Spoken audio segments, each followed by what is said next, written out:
జై గురుదేవ. శ్రీ గురుభ్యో నమ. సర్వ విఘ్నోపశాంతి. ఆత్మబంధువులందరికీ వినయంతో నమస్కరిస్తూ మీ యొక్క అభిమాన ఆశీస్సులతోనే ఈ వ్యవహారత అంతా ముందుకు నడుస్తుంది. అందువల్ల నా శ్రేయోభిలాషులైనటువంటి ఆత్మబంధువులకి మరొక్కసారి కృతజ్ఞతాపూర్వక వందనాన్ని సమర్పిస్తూ దివ్యమైనటువంటి బాబా జ్ఞానాన్ని మనం రోజు వాటిని మననం చేసుకుంటూ ఆవు ఆహారం తిన్నాక నెమ్మదిగా పడుకొని నెమరు వేస్తుంది. నెమరు వేసి ఆహారం మరలా గొంతులో తెచ్చుకొని నమిలి పరిపూర్ణంగా జీర్ణం చేసుకుంటుంది. మనం వినగానే కాదు, సాధన కూడా చేసుకోవాలి. కానీ వినిన విషయాన్ని పదే పదే గాంధీ గారు ఒక సినిమాని చూసి మనోఫలకం మీద అనేక సార్లు చూశాను అదే సినిమాని అని చెప్పారు. మనం చిన్నప్పుడు చదువుకున్నప్పుడు గాంధీ గారి పాఠంలో విన్నాం. అలాగే మనం విన్నటువంటి ఈ జ్ఞాన ప్రబోధాలని మరొక్కసారి జ్ఞాపకం చేసుకుంటూ దాంట్లో ఉన్న జ్ఞానాన్ని ఎంతవరకు అర్థమైందో ఆలోచించుకుంటూ దాన్ని అనుసరిస్తూ దాన్ని సాధన చేస్తూ ముందుకి మన ఆధ్యాత్మిక ప్రయాణము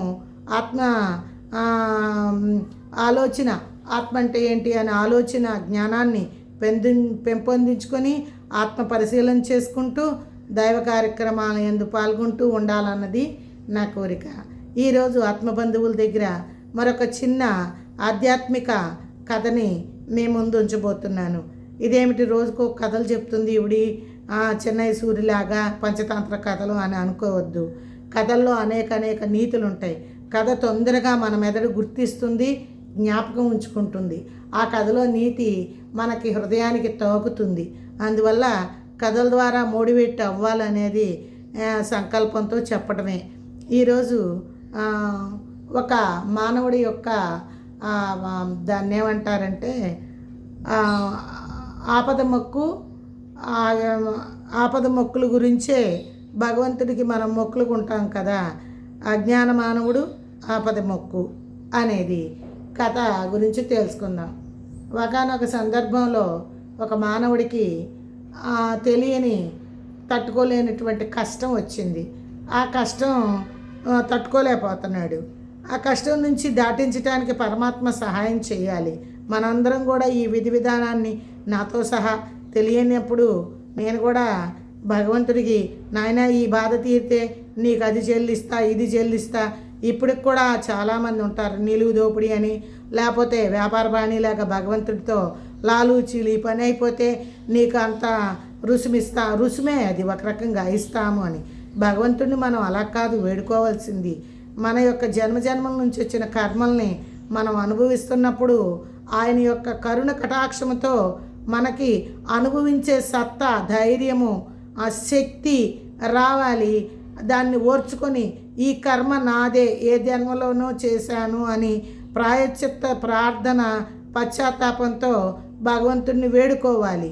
అంతేగాని ఎవరో నుంచో ఈ కర్మ వచ్చిందని పరనింద కానీ దేవనింద కానీ చేయకూడదు. భగవంతుడు నాకు ఇట్ట చేశాడు, నేను ఎంతో మంచి పనులు చేశాను, భగవంతుడు చూడు నన్ను పరీక్షిస్తున్నాడు అని అనటం వల్ల దైవనిందే అవుద్ది అన్నమాట.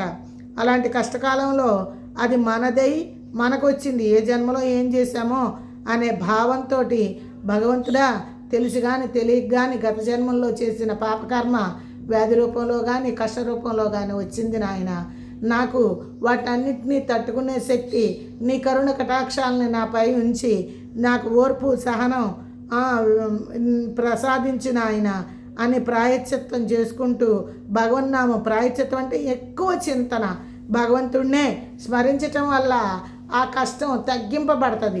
నీ దృష్టి భగవంతుడి మీద ఎప్పుడైతే మళ్ళిస్తావో ఆ బాధ గురించి ఆలోచనే ఉండదు. అలా కాకుండా భగవంతుడిని స్మరించుకోకుండా ఎంతసేపు నాకు ఈ వ్యాధి వచ్చిందో, లేకపోతే నాకు ఈ రోగం వచ్చిందో, లేకపోతే నాకు ఈ ఆ కష్టాన్నే స్మరించినట్టు అవుద్ది. అంతేగాని అది ఇంకా పెరుగుద్ది కొండలాగా. అలా కాకుండా ఎప్పుడైతే కష్టకాలం వచ్చిందో, ఆపదలు వచ్చినాయో అప్పుడు నిరంతరము మౌనంలో ఉండడం, మనోమౌనంలోకి వెళ్ళిపోవడం, ధ్యానం చేసుకోవడం, జపం చేసుకోవడం, ప్రాయశ్చిత్తం కింద నామస్మరణ ఎక్కువ చేయడం, మళ్ళీ ఆ కష్టం నుంచి ఒడ్డెక్కినాక అలాంటి కష్టాలు మన నుంచి ఎవ్వరికీ రాకోకుండా జాగ్రత్త పడడం. అలా చెయ్యాలి. అప్పుడు భగవంతుడికి మనం ప్రీతిపాత్రలు అవుతాం. ఇలాగా ఒకానొక కథలు చెప్తున్నాను కదా. ఒకానొక సందర్భంలో ఒక మానవుడికి తీరని కష్టం వచ్చింది. ఆ కష్టం వస్తే భగవంతుడితో ఒక రకమైన వ్యాపారమే అంటారు దాన్ని. నేను కూడా తెలియని రోజుల్లో చేశానని ఒప్పుకుంటున్నా భగవంతుడి ముందు. భగవంతుడికి బాధపోతే గ్రామదేవత, ఆ ఊరు గ్రామదేవత మంచి పవర్ఫుల్ దేవత. ఆ గ్రామదేవతను తలుచుకుంటూ నాకు ఈ కష్టం పోతే నీకు ఎక్కువ కాళ్ళు ఉన్న జంతువుని బలిస్తాను అనుకున్నాడు. 8 కాళ్ళు ఎన్నో కాళ్ళు. అలా ఆ జంతువుని నీకు బలిస్తానమ్మా. అప్పట్లో బలులు ఉన్నాయి, ఇప్పుడు కూడా తెలిసి తెలియక అజ్ఞానంతో బలులు చేస్తున్నారు. జీవహింస అది చాలా తప్పు. మనతో పాటు అవి సహజీవనంగా పుట్టిన జంతువుల్ని చంపకూడదు. అది మరొక టాపిక్, దాంట్లోకి వెళ్ళొద్దు ఇప్పుడు. అయితే అని మొక్కుకున్నాడు ఆయన. ఆ ఊరు గ్రామదేవత మంచి పవర్ఫుల్. ఈ మానవుడు అన్ని కాళ్ళు ఉన్న జంతువుని ఎతికేటప్పుడు ఎంత ప్రయాసపడతాడు, అసలు వీడి తెలివేంటి చూద్దామని చెప్పి ఆ కష్టాన్ని ఆవిడ క్షణకాల మాత్రంలో వచ్చినంతసేపు పట్టల ఆ కష్టాన్ని పోగొట్టింది ఆ మహాశక్తి తల్లి. పోగొట్టగానే కష్టం పోగానే ఈ మానవుడు ఏం చేశాడు, మర్చిపోయాడు. అయిపోయింది. ఓడ దాటే వరకు ఓడ మల్లయ్య, ఓడ దాటినాక బోడి మల్లయ్య అన్నట్టు ఆ కష్టం అయిపోయింది, తీరిపోయింది. సుఖ సంతోషాలతో ఉన్నాడు.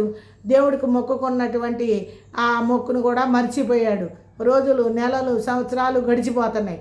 ఆ గ్రామదేవత తల్లి ఏంటి వీడు నాకు మొక్కాడు, ఇలా మొక్కిన మొక్కు తీర్చుకోకుండా నా పట్ల శ్రద్ధాభక్తులు లేకోకుండా చూస్తున్నాడు, ఏంటి వీడి వ్యవహారం అని భావించి ఆ తల్లి ఒకానొక సందర్భంలో ఆ మానవుడికి కళ్ళలోకి వెళ్ళి, నాయనా నువ్వు నా కోసం ఒక మొక్కు మొక్కావు, పలానా అన్ని కాళ్ళు ఉన్న జంతువు నువ్వు నాకు బలిస్తానన్నావు, నీ కోరిక నేను తీర్చాను, మరి నాకు అనుకున్న మొక్కు నువ్వు ఎందుకు చెల్లించట్లేదు అని కళ్ళలో అడిగింది ఆవిడ.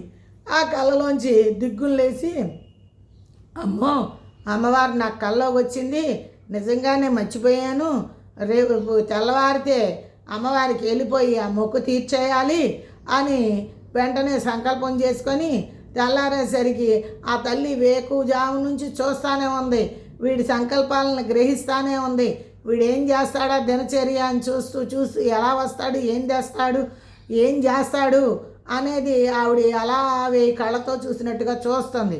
వీడు చక్కగా శుచిగా తలస్నానం చేసి అభ్యంగ స్నానాలు చేసేసి ఉతికిన బట్టలు కట్టేసుకొని, కొత్త బట్టలు ఉన్నాటిల్లో మంచిగా కట్టేసుకొని గబా ఊరి చివరున్న గ్రామదేవత ఆలయానికి వెళ్ళి చక్కగా నమస్కారం పెట్టాడు, చెంపలు వేసుకున్నాడు, తల్లి వెంక చూశాడు, ఆ దీపం వెంక చూసి కళ్ళకద్దుకున్నాడు. అమ్మ నీ మొక్కు నేను ఇన్నాళ్ళు ఆలస్యమైపోయినందుకు నన్ను క్షమించు అన్నాడు. ఇంకా ఈవిడ ఆశ్చర్యపోతుంది, ఏంటి వీడు ఏమీ లేకుండా ఒంటరిగా వచ్చాడు, వీడు వెనకాల ఎవరు లేరు, జంతువు లేదు, ఏమీ లేదు అని ఆవిడ ఆలోచిస్తూ ఆడంకే చూస్తుంది. చూస్తుంటే వాడు, అమ్మ నీ మొక్కు నేను తీర్చేస్తున్నాను, ఈరోజు నా మొక్కు చెల్లించడానికే వచ్చాను అనుకొని గబగబా పిసినారోడు, పరమలోభి, రూపాయి అన్నా ఖర్చు పెట్టడు, దేనికి ఖర్చు పెట్టడు, దైవ కార్యక్రమానికి ఖర్చు పెట్టడు, అత్యవసరమైన సమయాల్లో కూడా తీయడు, ఎందుకు ఆ ధనం వృధా అని చెప్పి నీ మొక్కు నేను తీర్చేస్తున్నానని చెప్పి తల్లో చేపెట్టి గోక్కొని ఓ పేను తీసి ఆ పేనుని గుమ్మం ముందేసి టిక్కిని కుక్కాడు. ఆ పేనుకి బోళ్ళు కాళ్ళు ఉంటాయి కదా. అమ్మ నీ మొక్కు తీరిపోయింది, నేను వెళ్ళిపోతున్నాను అని చెప్పేసి ఆ తల్లికి మళ్ళీ దండం పెట్టి వెళ్ళిపోయాడు. దీపారాధన లేదు, ఏమీ లేదు. నేను జంతు బలి ఇచ్చేసాను. బ్రహ్మపిపీలకాంతం కూడా జంతువుల్లో ఉన్నది, జంతువు కూడా ఓ ప్రాణే కదా, పేను కూడా అని చెప్పేసి వెళ్ళిపోయాడు. పరమ లోభి అనమాట వాడు. దేవుడి కార్యక్రమానికి కూడా రూపాయి ఖర్చు పెట్టకుండా లోభి తత్వంతో ఉన్న మానవుడు అనేసరికి ఆ తల్లి ముక్కు మీద వేలేసుకుందంట. ఆవురా మూర్ఖ మానవుడా, నువ్వెంత లోబివా అని భగవంతుడినే మనం అవాక్కయ్యే కార్యక్రమాలకు తీసుకెళ్ళేటటువంటి పురుషోత్తములు, పురుష పొంగువులు మనలోని మనమే ఉన్నాము అనేది మనం తెలుసుకోవాలి. మనలో ఉన్న ఆ గుణాలని మనం ఎలా సమయాలను బట్టి ఎలా వ్యవహరించాలి, విజ్ఞతతో, విజ్ఞానంతో సకాలంగా సరైన కాలంలో సరైన పద్ధతిలో వ్యవహరించాలి. అప్పుడే భగవంతుడు మనల్ని మెచ్చుకుంటాడు. అనుకూలతని చూసి మనం వ్యవహరించాలి సమయాలను బట్టి. అయినా భగవంతుడిని మనం వేడుకోవాల్సిన 3 ఉన్నాయి. ఒకటి, ఆ 3 కోరికలు నువ్వు ఎప్పుడైనా కోరచ్చు. నిద్రలో కోరచ్చు, వేకువ కోరచ్చు, ఆఖరికి నువ్వు ఆ మరణస్థితి కాలమునందు కూడా అదే అర్థించాలి పరమాత్మని. ఏమని అర్థించాలి పరమాత్మని? నాయనా, దీనత్వం లేని జీవితాన్ని నాకు ప్రసాదించు అంటే దేహి పాహి అని అడుక్కునేటటువంటి దౌర్భాగ్యాలు, హీనంగా అంటే తిండి గుడ్డక కూడా లేనటువంటి దారిద్ర్యమైనటువంటి జీవితాన్ని దీనత్వము అంటారు. అలాంటి లేని జీవితం మనకు కావాల్సిందేంటి? మనం చనిపోయినప్పుడు ఏం పట్టుకెళ్ళం, కానీ ప్రస్తుతానికి ఒంటిని కప్పుకోవడానికి గుడ్డ, ఇంట్లో కాస్త ఏదో ఒక గుడిసో ఏదో ఒకటి మనకి ఎంత ప్రాప్తమైతే అంత, ఇల్లు, కూడు గూడు గుడ్డ అని మన పెద్దలు చెప్తారు. ఈ 3 కనీస అవసరాలు, అవి ఎలాంటివైనా సరే ఉండాలి. దీనత్వం లేని జీవితాన్ని ప్రసాదించిన ఆయన పరమాత్మ అని పరమాత్మను వేడుకోవాలి. అలాగే ఇంకోటి ఏమని కోరుకోవాలి? సునాయాస మరణం. ఎవరిని మనం బాధించుకోకుండా చక్కగా మరణం కూడా సులభమైన, మన భీష్ముడు ఆయన కోరుకుంటే మరణం వచ్చుద్ది. అలా అంత స్థితి కాకపోయినా మన శరీరం ఇతరులను ఇబ్బంది పెట్టకుండా, రోగిష్టి పాలు అవ్వకోకుండా దేహం కూడా కాపాడుకుంటూ, ఆరోగ్యాన్ని కూడా కాపాడుకుంటూ, ఎక్కువ మనం ఎలాంటి పద్ధతులు అవలంబిస్తే మన ఆరోగ్యం కుంటుపడుకోకుండా ఉంటుందో ఆలోచించుకొని అప్పుడు అలాంటి పద్ధతులను మనం చేసుకోవాలి. దీనత్వం లేని జీవితం, సునాయాస మరణం, భగవత్ సాక్షాత్కారం, భగవంతుడి యొక్క దివ్యానుభూతి, ఆ పరమాత్మ యొక్క దివ్యానుభూతిని మనం పొందేటటువంటిది ఆయన్ని అడగాలి. నాయన, నీ సాక్షాత్కారం కావాలి, నువ్వే నేను, నేనే నువ్వు, అదే కదా అద్వైతం చెప్పేది. పరమాత్మ వేరుగా లేడు, నీలోనే ఉన్నాడు, నీవే ఆ పరమాత్మ, ఆ పరమాత్మే నీవై ఉన్నావు అని కదా మన పెద్దలు అహం బ్రహ్మాస్మి, ప్రజ్ఞానం బ్రహ్మ, తత్వమసి, అలా మనకి 4 వేదాల నుంచి 4 వాక్యాలను తీసుకొచ్చి ఆ పరమాత్మ తత్వాన్ని బోధించారు. కాబట్టి భగవంతుడిని అడగవలసిన 3 కోరికలు వివరం మీకు విన్నవించాను.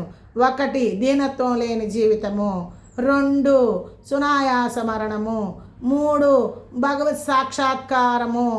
అదే భీష్ముడు వారు మరణ అంపసైన్యంపై నుండి కూడా మరల శ్రీకృష్ణ పరమాత్మ వస్తే ఆయన సాక్షాత్కారం పొంది విష్ణు సహస్రం చెప్పారు.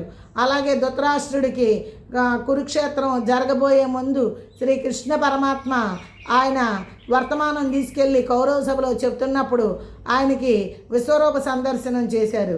అలాగే అర్జునుడికి జ్ఞానం ఉపదేశం చేసినప్పుడు భగవద్గీత చెబుతూ విశ్వరూప సందర్శనం చేశారు.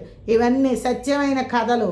కాబట్టి మనం గురుదేవుని యొక్క పాదపద్మాలకు నమస్కరిస్తూ మనల్ని అందరినీ జ్ఞానోన్నతితో ఆత్మపరిశీలన చేసుకుంటూ భగవంతుడి తత్వాల్లో లీలమయ్యి ఆ అనుభూతులను దివ్యానుభూతులుగా మార్చుకుంటూ జీవన విధానం గడపమని ఆ పరమేశ్వరుడైనటువంటి ఆ పరమాత్మ సాక్షాత్ నిరాకార పరబ్రహ్మమే కమలీబాబాగా విచ్చేసి మనకు జ్ఞానాన్ని అందించారని ప్రగాఢ విశ్వాసంతో ఆ గురుదేవుడి పాదపద్మములకు మరొక్కసారి నమస్కరిస్తూ ఈరోజు క్లాసును ముగిస్తున్నాను. జై శాంతి, విజయ శాంతి, దివ్య శాంతి.